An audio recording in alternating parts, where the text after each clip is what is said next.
মহান নেয়ামত হলো ঈমান।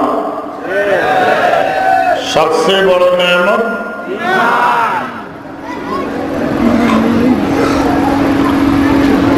আপনারা নিশ্চয়ই নাম শুনেছেন কারুন।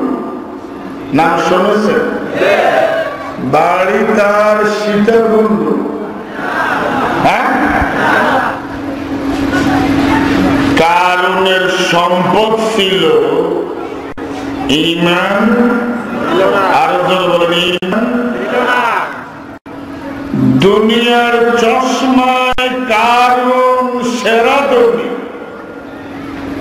কোরআনের চশমায় কারুন সেরা দরিদ্র। আপনারা কি আমার সাথে একমত? আর বলুন। হযরত বিলালের নাম শুনেছেন? কিছুই ছিল না তা। আল্লাহ না গাছের ঘরে 2-3 বার লড়াইলে বাঁচে না।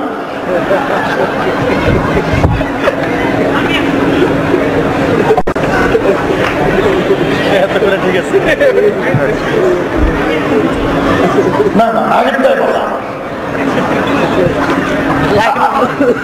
আমার আল্লাহ আল্লাহ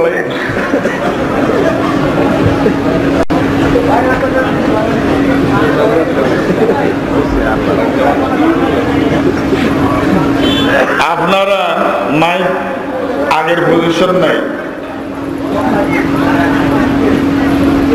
হযরত বিলাল না আগের অবস্থায় নাই, মাইক আরো লাগবে।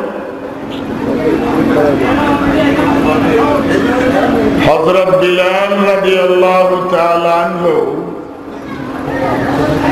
দুনিয়ার চশমায় তিনি হত দরিদ্র ছিলেন, কিন্তু ঈমানের মতো নেয়ামত থাকায় কোরআনের চেতনায়, কোরআনের নজরে হযরত বিলাল ধনী না দরিদ্র? এই বুঝের মানুষ তো অনেক কম।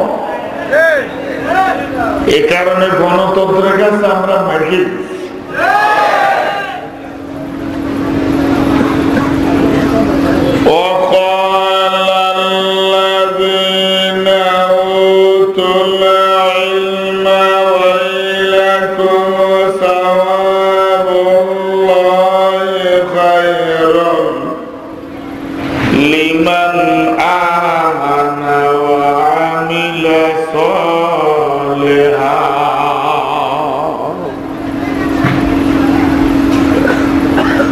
যার হৃদয়ে ঈমান আছে, দিমাগে কোরআন আছে, অঙ্গে কর্মে নবীর সুন্নাহ আছে, সে অর্থনৈতিকভাবে দরিদ্র হলেও পৃথিবীর সেরা ধনী।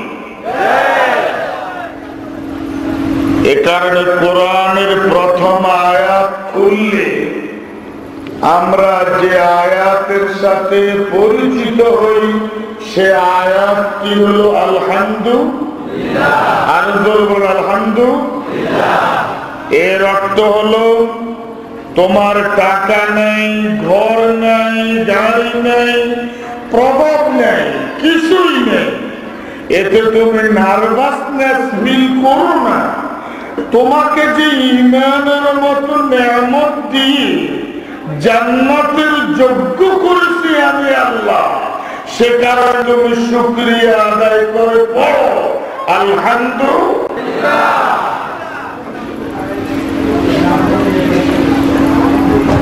দুই, ঈমান জন্মসূত্রে পাওয়া যায় না। আল ঈমানু কাসবিয়ুন লা ওয়াহাবিয়্যুন।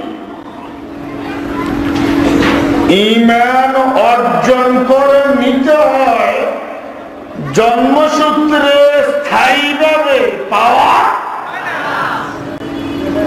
ইসলামের ফিতরতের উপর জন্মগ্রহণ করা আর ঈমান পাওয়া দুটো কিন্তু এক জিনিস না।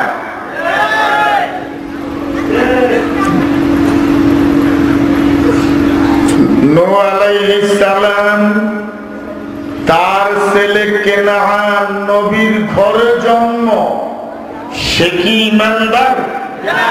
কেন? সে ঈমান গ্রহণ করে নাই। আজকে মুসলমানের ঘরে ইসলামের নাম রাখিয়া বহু বেঈমান আছে না নাই? নামেরটার কারণে সমাজের চাপে আমাদের আলেমদেরকে সেই বেঈমানের জানাজার নামাজ পড়াতে হয়।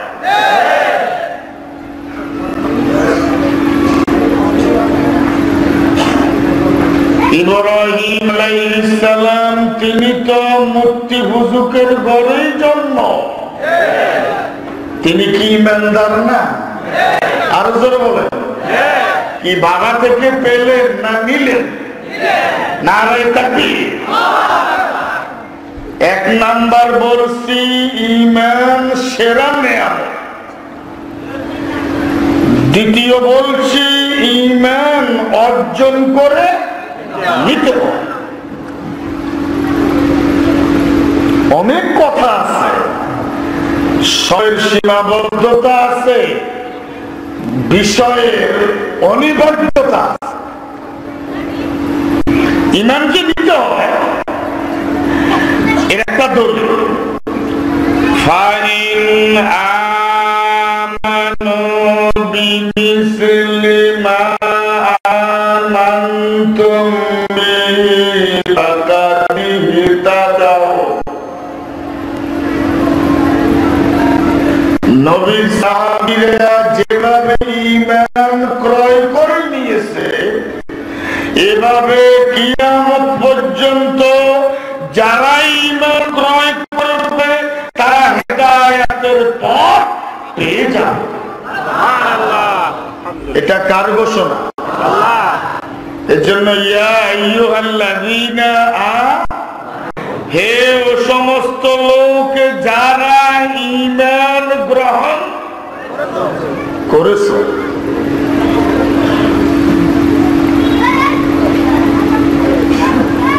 দেখেন আরেকটা কথা বলছি, পানি শব্দে পানি নেই। আপনি বাসায় গিয়ে যদি বলেন আমাকে পানি দাও, ভাবি সাহেবা যদি গ্লাস পুড়িয়ে পানি না দিয়ে কাগজ কলমে পোয়াকার ৫৫ রশ্মিকার লিখে দেয়, লক্ষ্মীপুরের বাসা গালের দাঁতর গড়াইতে। পানি শব্দ এক জিনিস, বাস্তব পানি, পানি শব্দে পানি নেই, একমত। আগুন শব্দে আগুন নেই, সরেয়া গরসুকার ৫৫ লিখে চুলায় দিলে ভাত হবে? আগুন দিছি তো, আগুন দিছে না আগুনের শব্দ দিছে? আগুন শব্দে আগুন, উদাহরণ দিল। তিন, নকশাতে জমি নেই। এই যে জমিনের একটা নকশা আছে না, দাগ আছে ১৭২, ১৭৩, ২৮৭, এই সমস্ত নকশা ক্ষেত আছে। নকশা এক জিনিস, ক্ষেত। ছায়াতে পাখি নেই, গাছের পাখি তো ডালে, ছায়া কোথায়? তো যিনি বন্দুক মেরে পাখি শিকারের পরিবর্তে ছায়া শিকার করে, সে কি বুদ্ধিজীবী? সে কি বুদ্ধিমান? কিন্তু আজকের বাংলাদেশে যারা আখিরাতকে মাইনাস করে, দুনিয়া স্বীকার করে, তাদেরকে দুনিয়ার চশমায় বুদ্ধিজীবী বলা হয়। ছায়াতে কি নেই? পাখি নেই। নকশাতে, পানি শব্দে, আগুন শব্দে,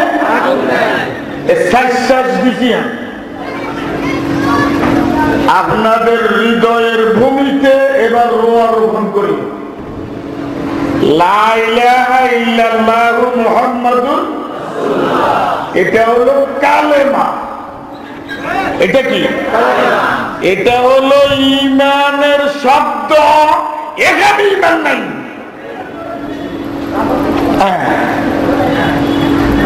বাংলাদেশে অনেকের মুখে লা ইলাহা আছে না নাই? সে মাজারে সেজদা দেয় না, দেয় না? তাহলে তার কাছে ঈমানের শব্দ আছে, বাস্তব ঈমান তার কাছে কাগজের পানি আছে, গ্লাসে পানি, তার কাছে কাগজের আগুন আছে, চেরাগের মাথায় আগুন, তার কাছে বিস্কেছে জমিনের নকশা আছে, দখলে জমি, তার কাছে ছায়া আছে, পাখি নেই। বাংলাদেশের 88 জন মুসলমানের মুখে লা ইলাহা ইল্লাল্লাহু মুহাম্মাদুর রাসূলুল্লাহ ঈমানের কালিমা আছে, ঈমানের শব্দ আছে। অনেকের কাছে বাস্তব ঈমান নাই।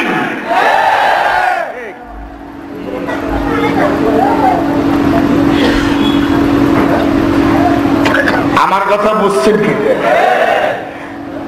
লা ইলাহা ইল্লাল্লাহ, এই এটা কি কোরআন শরীফ? না, এটা কোরআনের নকশা। এটা কোরআনের নকশা। এই শব্দের আড়ালে যে সিদ্ধান্ত, এই শব্দের আড়ালে যে আইন, এই শব্দের আড়ালে যে সমাজ ব্যবস্থা, এই শব্দের আড়ালে যে রাজনীতি, সেটা হলো মূল কোরআন।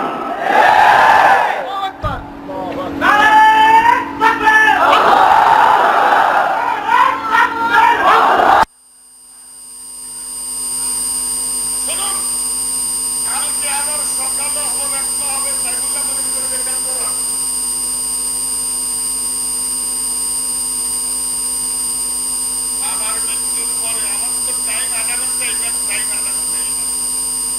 আমার মৃত্যুর পরে ছেলে পাবে 200, মেয়ে পাবে, এরকম আয়াত নাই। এক মুসল্লি ইমাম সাহেবের মুখে শুনতে কোরআন তেলাওয়াত করে দেখিয়ে সকালে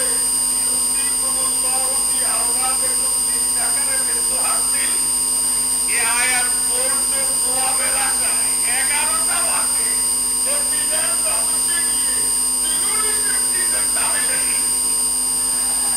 তাহলে তার কাছে কোরআনের শব্দ আছে, বাস্তব কোরআন।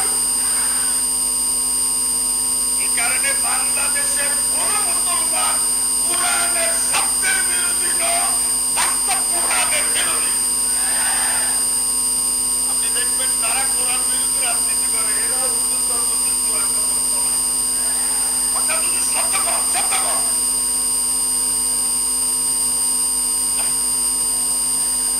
আমার সাথে আপনারা একমত? আলেমরা যদি সারা জীবন কোরআন তেলাওয়াত করে, কেউ আলেমদের বিরোধিতা করে না। আলেমরা যদি শব্দের আড়ালে মূল কোরআনের কথা বলে, আলেমদেরকে দাঁড়াতে দেওয়া হয় না। কি বলছি? লা ইলাহা ইল্লাল্লাহ, এটা হলো ঈমানের কালেমা। ঈমান এক জিনিস, হাকিকতে ঈমান এক জিনিস, কামাল ঈমান এক জিনিস, কামুল ঈমান আরেক জিনিস। একটা হলো ঈমান, ঈমানের কালিমা, আরেকটা হলো ঈমানের হাকিকত, আরেকটা হলো ঈমানের হালাওয়াত, আরেকটা হলো ঈমানের কামালিয়াত। এটা একটা বিষয়ের আলোচনা।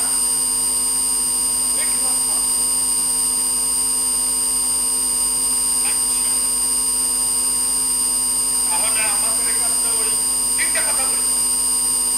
ঈমান বড় নিয়ামত, ঈমান অর্জন করে নিতে হয়, এবং আমাদের কাছে ঈমানের শব্দ আছে, 12 মুসলমানের মুখে, হৃদয়ে ঈমানের হাকিকত।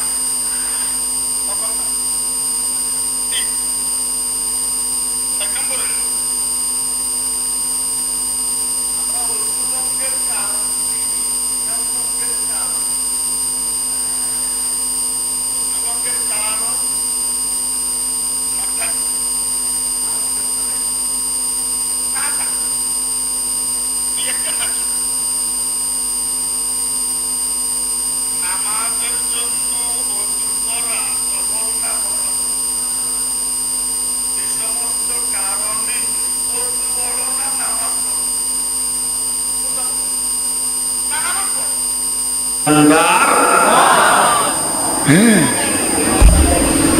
দেখেন না, রাগ করবেন না। ও নোয়াখালী পৌরসভায় আসরক্ত হয়েছে। পৌরসভার আগের মেয়র আমার বন্ধু ছিল। তো পৌরসভা অফিসে ছোট্ট মসজিদ একটা আছে। তো মেয়র কয়, মেয়র আমার কয় মনির তুমি নামাজ পড়বেন? আমি কই তুমি পড়বেন? পড়বো। আমি আসো। তো ছোট্ট মসজিদে গেছি আর তুই আগে যা। আগে তুই না আগে যা, ওর কথা কান না, তুমি আগে যাও। কনা না আকে রে শুন, অন যত আগে ঠেলস এই নজড়ি পৌরসভার বারে কদম দিলে তুই কবে মনির তুই হিসেবে যা, হিসেবে যা। ওর কথা কান না। এটা মুনাফিকি। যারা নামাজে কোরআনকে আগে দেয়, সমাজে কোরআনকে পেছনে দেয়, এরকম অনেক ইমানদার আছে না নাই? এবং এই ধরনের ইমানদার সংখ্যা আজকের বাংলাদেশে বেশি। যারা আযানের আল্লাহু আকবার মানে রাজনীতির আল্লাহু আকবারের বিরোধিতা করে, এরকম আছে না নাই? এরা মুনাফিক। আরে এলাই তো শুনেন শুনেন, অ্যাক্সিডেন্ট কথা কইতেন, হক কথা তিতা। হক কথা কি? যখন দেখবেন যে কোন হুজুরের তিতা কথা কয় তখন রাগ হইয়েন না, তখন মনে করবেন যে হক কয়। আরো জোর বলো কি কয়? আর যে হুজুর শুধু মিডা মিডা ওয়াজ করে গেছে বুঝবেন যে হক আইয়ে না, হক কথা তিতা। এ কারণে বাচ্চা ছেলেরা তিতা ওষুধ খেতে চায় না, মা চামচ দিয়ে দেয়। কথা কন না। এ কারণে আমরা যখন তিতা আলা কোনো কথা কই, জাতি গলতকরণ করতে চায় না, রিসিভ করতে আমরা জোর করে গিলে তো গিল গিল গিল ওরা কথা বলে না কেন? হ্যাঁ,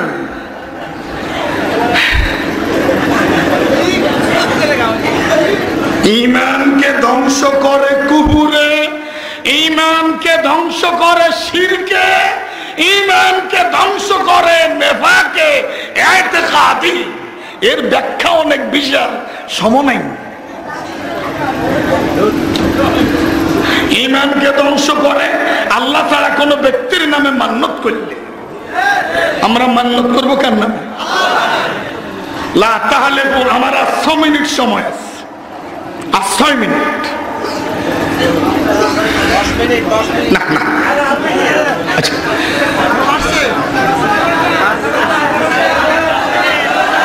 লা ইলাহা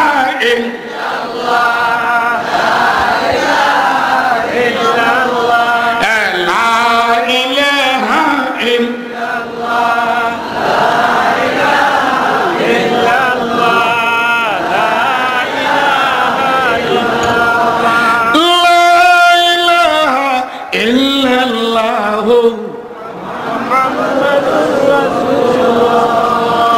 কোন মাজারে বুজুর্গ লোকের কবর জিয়ারত করত, ফাইন্নাহা তুযাক্কিরুকুম বিল আখিরাহ। কেউ মাইয়িতের কবর জিয়ারত করলে তার হৃদয়ে আখিরাতের কথা স্মরণ হয়। এই জিয়ারতে তাকে আখিরাতের কথা স্মরণ করিয়ে দেয়। এটা হলো অ্যাপ্রোপ্রিয়েট অনুবাদ।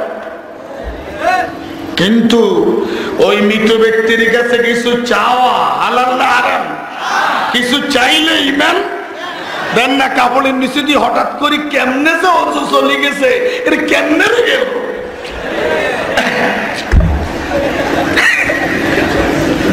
হঠাৎ অজু যায় না, যায় না, এরকম হঠাৎ ইমানও চলে যায়। এই কারণে ইমানদার থাকবে সতর্ক। কথাই সেরে গেছে, কাজে সেরে গেছে, চিন্তায় সেরে গেছে, চেতনায় সেরে গেছে। আছে না নাই? ইমান যায়, ইমান চলে যায়। গেলে দেন না জিগা ওয়াদা ঠিক রেখতে না এই যে আপনারা কোন বেঈমান মানে ইজার কি নেই ওদের না বিদেশে যাইবার আগে ৭১ টিয়া টুয়া হাওলাত করি তোর দিয়ম ওই বিমানে উঠলে বলে বেঈমান বিমানে উঠলে কি হয়েছে মনে কষ্ট নিচ্ছেন নাকি কোন মাজারের কাছে কিছু চাওয়া যাবে কোন মাজারের নামে মান্নত করা যাবে কোন ব্যক্তির নামে গরু ছাগল মুরগি জবাই করা যাবে কার আর জোর বলো কার গায়ে ওমা উহিল্লালে গায়রুল্লাহ গায়রুল্লাহর নামে মান্নত করলে গায়রুল্লাহর কাছে কিছু চাইলে এবং গায়রুল্লাহর নামে পশু কুরবানি করলে ঈমান আর জোর বলে ঈমান আরেকটা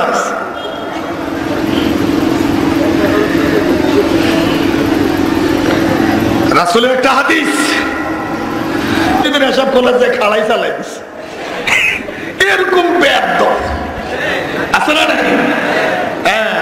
গরু ছাগলে বসি পেশাব করে না দাঁড়াই এটাকে আমরা পেশাব করি এটার কই সনায় তো যারা দাঁড়িয়ে পেশাব করে তারা পেশাব করছে না শুনছে তো এদের ভিতরে নবীর সুন্নত না হুজুর সুন্নত হ্যাঁ মাজাত সমস্যা হলে দাঁড়ায় পেশাব করা যায় এটা আমার নবী যা বয়ানে জাওয়াজাল্লাহ দাঁড়ায় পেশাব করে একবার দেখাইয়ে দিচ্ছে তবে এটা সব সময়ের আমলের জন্য দুই হলো কোন বিবাহিত লোক যদি জেনা করে তিন হলো যেটা আমার দরকার যারা ইসলামে থাকিয়া জাহিলি সুন্নত তালাশ করে আছে ইসলামে ইসলামের সুন্নত তালাশ করে না জাহিলি নিয়ম জাহিলি অর্থনীতি জাহিলি সমাজনীতি দেখেন না আজকের আমেরিকা সারা পৃথিবীতে নারীর ক্ষমতায় কথা বলে ট্যাবলেট বেচে কিন্তু নিজেরা ওই ট্যাবলেট খায় না দেখছেন যাতে মাতাল তাহলে ঠিক এরা ক্যাপসুল বেচে ডাক্তার সাহেব ফার্মেসি দিছে মগর নিজে ওষুধ খায় না কি কথা বলেন না কেন মনে কষ্ট নিচ্ছেন নাকি ইসলাম নারীকে সবচেয়ে বেশি মর্যাদা দিয়েছে এই বেশি মর্যাদা দেয় আমরা এক শ্রেণীর বুদ্ধিজীবীদের অবগতার শিকার হয়ে গেছি ঈমানকে ধ্বংস করে দেয় দেখেন মুসলমানকে যদি বলি নামাজ চলবে কোরআন দিয়ে যে হুজুর একমত এবার ইমাম সাহেব যদি রাজনীতি করতে হবে একমত কোরআন দিয়ে হুজুর নামেন হুজুর আমরা কোরআন না মানি রাস্তা মানতে ইচ্ছাম তাহলে রাস্তা কোরআনের আইন ছাড়া আরেকটা আইন চায় চায় না চায় না ওমা ইয়াবতাগি গায়রাল ইসলামি দীনান ফালা ইউকবালা মিনহু যারা মুসলমান হয় ইসলামী তাহজিব তামাদ্দুন চিন্তা চেতনা ইসলামী আদর্শের বিপরীতে মানুষের মস্তিষ্ক থেকে আসা এবং বিধর্মী থেকে পাওয়া ওই ধরনের মতবাদকে আমদানি করে কায়েম করতে চায় এই চেতনায় কারো ঈমান থাকে না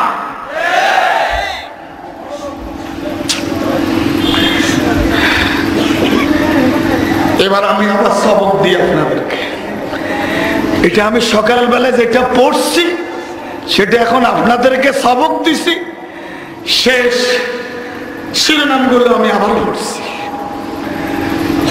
ঈমানকে কুফর শিরক নিফাক মান্নাত গায়রুল্লাহ সাজদা গায়রুল্লাহর নামে কুরবানি এবং ইসলাম ছাড়া অন্য কোন মতবাদ আদর্শের পক্ষে কথা বলা এগুলো ঈমানকে শেষ করে দেয় ডিস্ট্রয় করে দেয়